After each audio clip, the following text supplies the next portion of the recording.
As the new strain of the COVID virus circulates and a new wave of infection rises across the US, emphasis is on the following, social distancing protocols and masking. Virus variants are circulating across the country as pandemic restrictions continue to relax. In at least 13 states, infections are actually increasing, raising concerns about another possible wave. Here in California, the downward trend continues, but there is some concerns about the variant first found in the Golden State. It's now the dominant strain here. It's increasing in prevalence from about 5% in December to about 50%, and probably even more right now in Bay Area counties. Researchers are still trying to see if this variant may be more resistant against COVID-19 treatments and vaccines. And tonight, UCSF epidemiologist Dr. Monica Gandhi says there are plenty of reasons to be hopeful. She's studying the effective vaccination programs in the UK and Israel. They're seeing massive decreases in cases and hospitalizations. In some lab tests, the California variant looks resistant. Antibodies triggered by the shots sometimes don't hold up well. Joining us to discuss is this week's contributor, Dr. Akili. Greetings, Dr. Akili. How are you, my sister? I'm great, thank you. What has your research of this vaccine led you to conclude so far? Well, public statements like that lady that we just heard are really, to me, statements that don't really have merit. Because for somebody to say that the vaccine is the reason why numbers are going down in the UK, there aren't any there is no evidence that can purport her claim.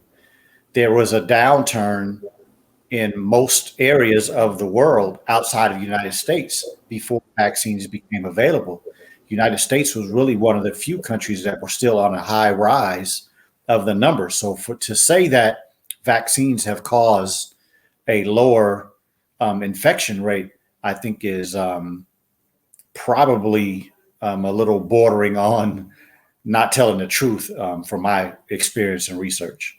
Right. Now, speaking of research, there's a lot of information out there, and there are a lot of different people and sources speaking on this subject. What research have you done to be educated about the current COVID vaccines? Yeah, that's an excellent question. So the first thing that I did was, of course, tapped into my research of older vaccines, the historical view of vaccines. And then when you take that and you compare it to what is happening in this mRNA vaccine, of course, it makes it obvious that this is such a new technology. A technology has failed on multiple occasions of infections in the past, but mostly it was sitting and spending a whole day with the Pfizer, the Moderna, and the AstraZeneca on the FDA website, listening to the different doctors and so-called experts around the world have their conversations on whether they thought it should be passed in an emergency use authorization or whether it shouldn't. And then during those days, I don't remember hearing one doctor nor so-called expert from anywhere in the world say that they were satisfied with the safety profile of any of these vaccines. And so that is one of the things that I love to say in public, is that if the FDA is supposed to be the organization, the organizational arm of this government that's supposed to approve vaccines, and the people that they reach out to supposedly be the gatekeepers are not impressed by the safety, then why are there so many Black doctors and doctors in general purporting to the Black community that we should take this vaccine because it's safe? Response to these Black physicians who are promoting these vaccines as safe to the Black community? Well, I would really say to them, for instance, the Black Doctors Coalition Against COVID, they have a website, and they are saying that they're being forthright. They are saying that if they are found to be wrong, that they should be held accountable. I think every Black doctor, every Black person, every athlete, every so-called star, whatever these people are that are coming out and promoting for Black people to take this vaccine, should be ready to be accountable. because what we do know is that, number one, it is investigational. Number two, this should represent and should register in Black people's minds, as many other things have happened in our history, that this is an experiment. Number three, if we look at many examples in our history, we're talking about the Kerner Commission that the government put in place to evaluate Black people's existence in this country. We look at the reality after the riots after Martin Luther King was killed. We look at the riots prior to Martin Luther King being killed. And when the government has these so-called independent people do research on why, it has always been lack of jobs, lack of resources, lack of proper housing, lack of things that Black people need in order to be self-sufficient or just to be able to exist normally in the society. And here it is in 2021, after all this historical research that this country has not given much of a care about our condition nor improving it. In 2021, for us as people to believe that after all these years of injustice, inequality, and outright murder of us in all different aspects of society, for us to think now that somebody is going to be benevolent in the name of giving us a shot that's going to help us through a pandemic, I think is rather naive to say the least, but definitely criminal if these people know that they are not telling the people the truth. Agreed. What suggestions would you make to those who are weary about taking the vaccine? Well, I would say that, the first thing that we should do is tap into what you say your faith is. If you say you believe in God, how can you come to a conclusion that a man in a laboratory can produce a substance to put in your arm or in a child to put in their leg that's going to help benefit something that God made? I don't believe men, women, people can produce anything better than what God produced. And so that would be my first thing, is to get your mind in the right place and say, I believe in God. Well, if you do believe that, then he put fruits, vegetables, exercise, sunshine, navy beans, the type of foods that benefit our system to make it the maximum of what it can be. And then keeping your mind clear and correct and keeping from being so full of fear. I would say that the majority of physicians that I know who have taken the shot, and the majority of people that I know personally who have taken a shot, have made a decision out of fear. And so I would, again, question people, when have you in your lifetime made a decision? And I don't mean like, let's say a woman or a man is in a position where they're trying to save their child, and in fear, they do something that just seems astronomical. I'm not talking about that situation, but I'm talking about having the ability to get information, having the ability to use discernment, and you still make a decision based in fear. Usually the outcome is not going to be good. Now, previously you spoke to us about people with diabetes or predisposed to diabetes and the effects of potential effects of the vaccine. What would you suggest to those who don't have any pre-existing conditions and do not desire to take the vaccine, or to those who have taken maybe one shot and fear getting the second? Yeah, I mean, it goes right back to my last answer. I mean, tap into what you believe in the God that you serve, whatever his name is, still the same God. We all are trusting in the same God, but whatever name you use, maybe go to the scriptures and see what those scriptures tell you to do in a time of fear. Go to those scriptures and maybe tap into what are the foods that are suggested by those particular scriptures. And then there's generally information in public. There are things that we know we should be doing. We know we should be drinking more water. We know we should be exercising. We know that sunshine does a wonderful job to boost the immune system from the perspective of vitamin D and then other ways.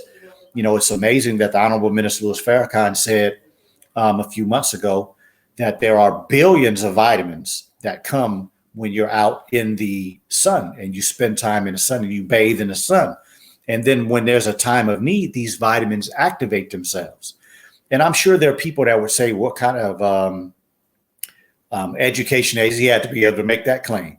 Well, his education, in my personal viewpoint, is superior than the stuff we learn in medical school and colleges, because it has proved that over time. And as well, the Honorable Elijah Muhammad in his book, How to Eat to Live, proved to be superior than the information that I studied in college and I studied in medical school. So that's the foundation of why I would say that statement. So I'm saying that these men who say they're getting their information from God, I think it will be a good idea for us to tap into How to Eat to Live. And at the top of that book, it says, from God in person, Master Fard Muhammad. Should be a pretty interesting statement to us. But the foods that are in this book and the suggestions that the Honorable Elijah Muhammad makes in this book, I have seen help people improve themselves, fight disease and win, prevent disease. And so in this day and time, I don't think that there's anything that has proven to be more substantial in these days and times than that book. And so that would be my suggestion to anybody who is trying to do it a natural way and not lean on medications and vaccines. Right. And thank you for that, Dr. Akili. Now, very quickly, we have another break coming, but I want to ask you, there's a portion of the population that is normally forgotten about, and that is the homeless. These vaccine, campaigns are targeted at those of us who have a lot of creature comforts. That group, the homeless, seems not to be affected as much as, I guess, the rest of the population. Is that true? And why do you think that is? You know, it's amazing that you mentioned that. I mentioned that to my wife not too long ago. We were driving down the street. Okay. And, you know, when you live in certain parts of the community and you drive on certain areas on a regular basis, you tend to get to know these faces. And I told her, I said, man, I'm seeing these same people Right. That we've been seeing for years. They're not dying. So, hell, maybe we should try what they're doing. No. But in all honesty, I think part of it may be that they're not around other people. And I don't mean not other homeless people, but I mean not interacting with large aspects of society. The other thing is that many of them are in sunshine for long periods of time because, you know, during the day, they don't, unless they're under things, they don't necessarily have the capacity to keep themselves from being touched by the sun, right? And the other thing that I can't say for sure with all of them, but the homeless people that I have worked with over the years sometimes go long periods of time in between meals. And we know that the Honorable Elijah Muhammad teaches us that fasting is a cure for 90% of our ills. So I would say that those things will be what I would guess. I can't say, I haven't done any research, but just off the top of my head, those would be things that I would kind of lean on at first that potentially could make them a little stronger against the virus, even though they're probably not in the best health that they probably could be. Right. And thank you. I would agree. Yes, Thank you, ma'am. Dr. Akili, for joining us. Let's pause for a break from our sponsors. Afterward, Nefta Freeman of the Black Alliance for Peace will inform us about the protests currently happening in Haiti. We'll be right back. Be a part of the force that powers truth in journalism. Your support helps us to highlight solutions for a brighter tomorrow. Go to nnvnews.com/donate. Asiatic Minds. Online education.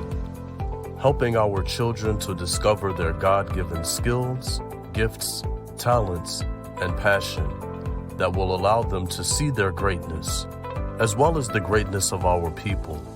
And upon discovering that greatness, infusing them with the desire to use it for the betterment of themselves, their families, our people, and the world. Call now, 502-219-4848. This week's headline for the Final Call cover story is entitled, Under the Shadow of Death. The trial of Derek Chauvin, the ex-police officer and accused murder of George Floyd, has begun, giving exposure to grief, loss, and the terror Black people continue to suffer with no guarantee of justice. This FCM Volume Number 27 edition features the middle page article by the Honorable Minister Louis Farrakhan, the message to the Nubian Leadership Circle entitled, Building a Nation of Our Own, To read more, subscribe to finalcalldigital.com and tune in to the all-new Final Call Radio. This is the NNVnews.com Final Call Cover Report.